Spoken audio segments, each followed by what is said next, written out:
Jai Shri Krishna to all of you. Today I am going to discuss how can you improve the solvent character of a solvent by use of solid solubilizers. So today's topic or title is any weaker solvent for a particular solute can be made a strong solvent for that solute using solid solubilizers. So this is the title. Now I will give the examples. Of course, when I will give example, don't relate with formulation etc. That you have to decide whether you want to make the use for analysis or you want to make the use in formulations. That depends on you. And of course, the solids you will have to employ as per the safety of solids and as per IIG guidelines and all that. I will just give the example that in this way the solids can improve the solubility.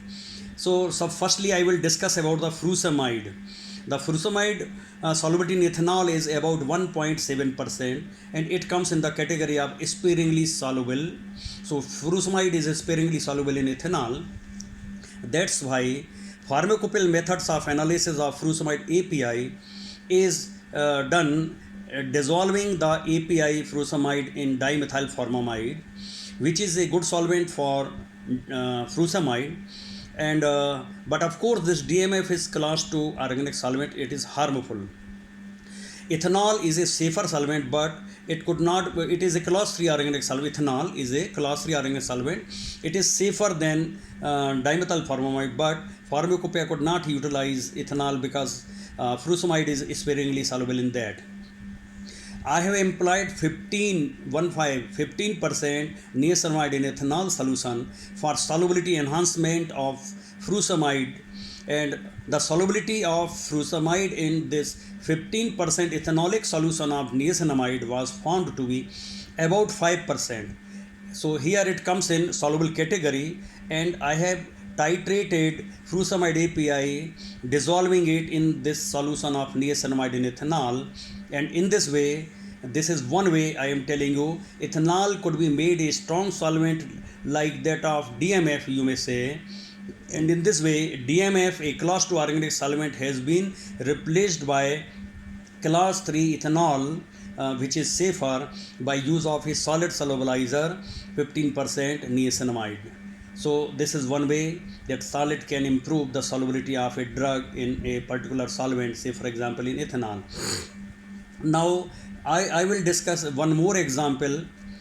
20% ibuprofen solution in ethanol is also a strong solvent for furosemide, and in this solution, means in this 20% ethanolic solution of ibuprofen was also having about 5% solubility of furosemide in this.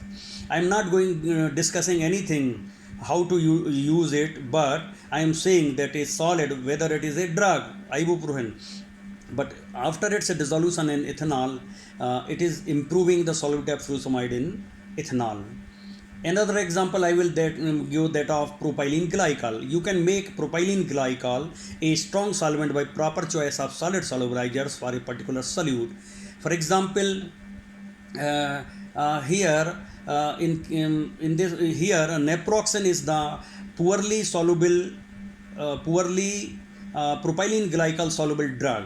Means it has got even its a solubility the solubility of naproxen in propylene glycol is less than 1%. So even 1% solution of naproxen cannot be made in propylene glycol. But when we use niacinamide, sodium benzoate, benzoic acid, and PVP 40,000 in 5%. So total became 20% strength solution of these 4 solid solubilizers. Now the solubility of naproxen in this solution is about 4%. So you can make 1% solution of naproxen or 2% solution of naproxen or 3% solution of naproxen in this blend containing these 4 solid solubilizers. So I am giving just the example, but you have to decide what should you do. If you want to make formulation, you see such solid solubilizers which are used as additives and which are safe and which come in IIG as per the IIG limit, in active ingredient guide limit. If they come, then means there are ways that solid solubilizers can be employed for solubility enhancement. Now this one work has been done by Shruti Jain, and for that you please see this RKM lecture series 20. In this RKM lecture series 20, in which Shruti Jain has employed solid solubilizer sodium caprylate and sodium acetate to improve the solubility of pyroxicam, to make its means the liquid solid system of pyroxicam was made successful because of solid solubilizers. Otherwise the 20 milligram dose of pyroxicam was not soluble even in 1 ml of propylene glycol. Okay, so in this way no liquid solid system could be prepared, but by use of this solid solubilizer propylene glycol was made a strong solvent, so that a small volume of propylene glycol was sufficient to dissolve 20 milligram of pyroxicam. So details you will see from RKM lecture series 20. Please see that. Now coming to another example, say for example if you want to improve the solubility of a particular solute in Pg 400, means suppose it has got limited solubility, now you will have to see such solid solubilizers or additives which are having good solubility in Pg 400. Good solubility means 4%, 5%, 10%, 15% like this, so that you can employ different solid solubilizers in smaller concentrations, making a concentrated solution, and in that solution now maybe that the drug of your drug is improved, so that you can employ in formulations and all that like this. Okay, I want to tell you one thing. Whenever we want to increase the solubility of a particular solute in any solvent, it is not like this that 1% of solid solubilizer will improve sufficient solubility or 2%. At least 10%, 15% or 20% solutions are to be made for desired solubility enhancement. So that will be seen by trial and error.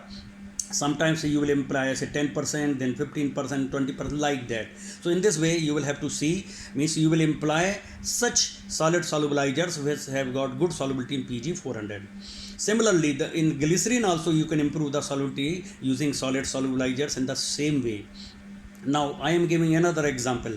Ethanol is a weaker solvent for sesame oil. So sesame oil cannot be extracted from sesame seed powder using ethanol as solvent. No, I have made ethanol a strong solvent by 50% thiamol solution, means 50% thiamol solution in ethanol was very good solvent for sesame oil, and this solution was employed for extraction of sesame oil from sesame seed powder. The details of this you please see RKM lecture series number 6. Okay, this one 6 series, you please see the details here. Now suppose you want to make a oily solution of a drug for injection or topical solution or any other for any other work. Now you should think that what are the solid solubilizers which are having good solubility in that particular oil. Now say for example BHA, BST, pyrogalol, benzoic acid, then your this vanillin, polyvinyl pyrrolidone, etc.